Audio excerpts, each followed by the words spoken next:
ओम नमः शिवाय। नमस्कार दोस्तों, आप सभी का मेरे चैनल में हार्दिक स्वागत है। दोस्तों, आज हम जानेंगे प्रदोष व्रत कब है, प्रदोष व्रत की कथा और प्रदोष काल का समय। दोस्तों, प्रदोष व्रत भगवान भोलेनाथ को समर्पित है और प्रदोष व्रत करने से व्यक्ति को सभी सुख सौभाग्य की प्राप्ति होती है और प्रदोष व्रत करने से अविवाहित जातकों की शीघ्र शादी के योग बनते हैं। अतः स्त्री और पुरुष दोनों प्रदोष व्रत कर सकते हैं और इस दिन देवों के देव महादेव के निमित्त व्रत भी रखा जाता है। साथ ही श्रद्धा भाव से महादेव संग माता पार्वती जी की पूजा की जाती है। तो आइए जानते हैं कि प्रदोष व्रत है कब। त्रयोदशी तिथि 15 जून को सुबह 8:32 से शुरू होकर 16 जून को सुबह 8:39 पर समाप्त होगी। तो प्रदोष व्रत के दौरान संध्या काल में पूजा की जाती है। तो 15 जून को प्रदोष व्रत मनाया जाएगा, यानी कि इस बार गुरु प्रदोष व्रत होगा। 15 जून को प्रदोष पूजा का प्रदोष काल का समय रहेगा शाम 7:20 से 9:21 तक। और प्रदोष व्रत के दिन ब्रह्म बेला में उठकर सबसे पहले भगवान शिव को प्रणाम करें। अब नित्य कर्मों से निवृत्त होकर गंगा जल युक्त पानी से स्नान करें। इसके पश्चात आचमन कर श्वेत वस्त्र धारण करें और सूर्य देव को जल अर्पित करें। उसके बाद पूजा घर में चौकी पर साफ कपड़ा बिछाकर भगवान शिव और माता पार्वती जी की प्रतिमा या तस्वीर स्थापित करें। इसके पश्चात भगवान शिव और माता पार्वती जी की पूजा फल फूल, भांग धतूरा, मदार के फूल, कुमकुम, चावल, रोली, अबीर, गुलाल, धूप दीप और बेलपत्र, अगरबत्ती आदि से करें। पूजा के समय शिव चालीसा और प्रदोष व्रत की कथा अवश्य सुनें या फिर पढ़ें। अंत में आरती करें और अपने सुख और सौभाग्य की कामना जरूर करें। दोस्तों, प्रदोष व्रत को मंगलकारी और शिव जी की कृपा प्राप्त करने वाला कहा गया है। भगवान भोलेनाथ प्रदोष व्रत करने से बहुत ही जल्दी प्रसन्न हो जाते हैं। तो आइए आज सुनते हैं प्रदोष व्रत कथा। और गुरु प्रदोष त्रयोदशी व्रत करने वाले को 100 गायों के दान के बराबर पुण्यफल प्राप्त होता है तथा ये सभी प्रकार के कष्टों और पापों को नष्ट करता है। इस व्रत की कथा श्रवण करने से या सुनने से ऐश्वर्य और विजय का शुभ वरदान प्राप्त होता है।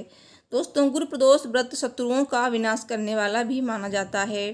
श्री सूत जी के अनुसार यह अति श्रेष्ठ शत्रु विनाशक भक्तिप्रिय व्रत है। तो अभी सुनते हैं गुरु प्रदोष व्रत की कथा। सब बोलिए भगवान भोलेनाथ की जय और गुरु बृहस्पति देव की जय।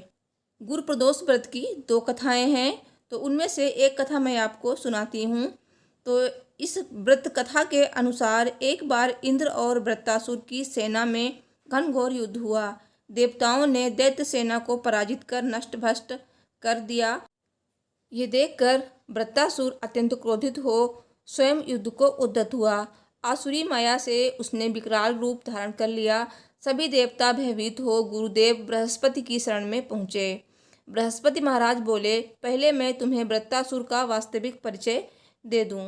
वृत्तासुर बड़ा तपस्वी और कर्मनिष्ठ है। उसने गंधमादन पर्वत पर घोर तपस्या कर शिव जी को प्रसन्न किया। पूर्व समय में वो चित्ररथ नाम का राजा था और एक बार वो अपने विमान से कैलाश पर्वत पर चला गया। वहाँ शिवजी के वाम अंग में माता पार्वती जी को विराजमान देख वह उपहास पूर्वक बोला, हे प्रभो, मोह माया में फंसे होने के कारण हम स्त्रियों के वशीभूत रहते हैं, किंतु देवलोक में ऐसा दृष्टिगोचर नहीं हुआ कि स्त्री आलिंगनबद्ध हो सभा में बैठे। चित्ररथ के ये वचन सुन सर्वव्यापी शिव शंकर हंसकर बोले, हे राजन, मेरा व्यवहारिक दृष्टिकोण पृथक है। मैंने मृत्युदाता कालकूट महाविष का पान किया है, फिर भी तुम साधारण जन की भांति मेरा उपहास उड़ाते हो। माता पार्वती जी क्रोधित हो चित्ररथ से संबोधित हुई, अरे दुष्ट, तूने सर्वव्यापी महेश्वर के साथ ही मेरा भी उपहास उड़ाया है। अतएव मैं तुझे वो शिक्षा दूंगी कि फिर तू ऐसे संतों के उपहास का दुस्साहस नहीं करेगा। अब तू दैत्य स्वरूप धारण कर विमान से नीचे गिर। मैं तुझे शाप देती हूँ। जगदम्बा भवानी के अभिशाप से चित्ररथ राक्षस योनि को प्राप्त हुआ और त्वष्टा नामक ऋषि के श्रेष्ठ तप से उत्पन्न हो वृत्तासुर बना। गुरुदेव बृहस्पति आगे बोले, वृत्तासुर बाल्यकाल से ही शिव भक्त रहा है, अतः हे इंद्र, तुम बृहस्पति प्रदोष व्रत कर शंकर भगवान को प्रसन्न करो। देवराज ने गुरुदेव की आज्ञा का पालन कर बृहस्पति प्रदोष व्रत किया और गुरु प्रदोष व्रत के प्रताप से इंद्र ने शीघ्र ही वृत्तासुर पर विजय प्राप्त कर ली और देवलोक में शांति छा गई। अतः प्रदोष व्रत हर शिव भक्त को अवश्य करना चाहिए। सब बोलिए भगवान भोलेनाथ की जय। दोस्तों, इस दिन कुछ उपाय भी कर सकते हैं। तो मनचाहा वरदान पाने के लिए प्रदोष पूजा के दिन सफ़ेद चंदन, आक के फूल, बेलपत्र, रुद्राक्ष, भांग, धतूरा, शमी पत्र भोलेनाथ को जरूर अर्पित करें। और अच्छी सेहत के लिए प्रदोष व्रत के दिन शिव मंदिर में सूखा नारियल चढ़ाएं। और गुरु प्रदोष व्रत के दिन पीतल के लोटे में जल लेकर उसमें हल्दी, गुड़ और चने की दाल मिलाएं और ये जल केले के पेड़ की जड़ में चढ़ाएं। इससे आपको भगवान बृहस्पति देव की भी कृपा प्राप्त होगी। और शिव मंदिर में जाकर पुजारी जी को पीली किताब, पीली मिठाई, पीले फल दान में दें। और गुरु प्रदोष व्रत के दिन ये उपाय करने से महादेव जी का आशीर्वाद बरसने लगेगा। तो अगर आप इनमें से कोई भी उपाय करेंगे गुरु प्रदोष व्रत के दिन तो भगवान भोलेनाथ के आशीर्वाद के साथ भगवान बृहस्पति देव की भी कृपा आपको मिलेगी। तो वीडियो को लाइक, चैनल को सब्सक्राइब करिए। Thanks for watching. हर हर महादेव। जय माता दी।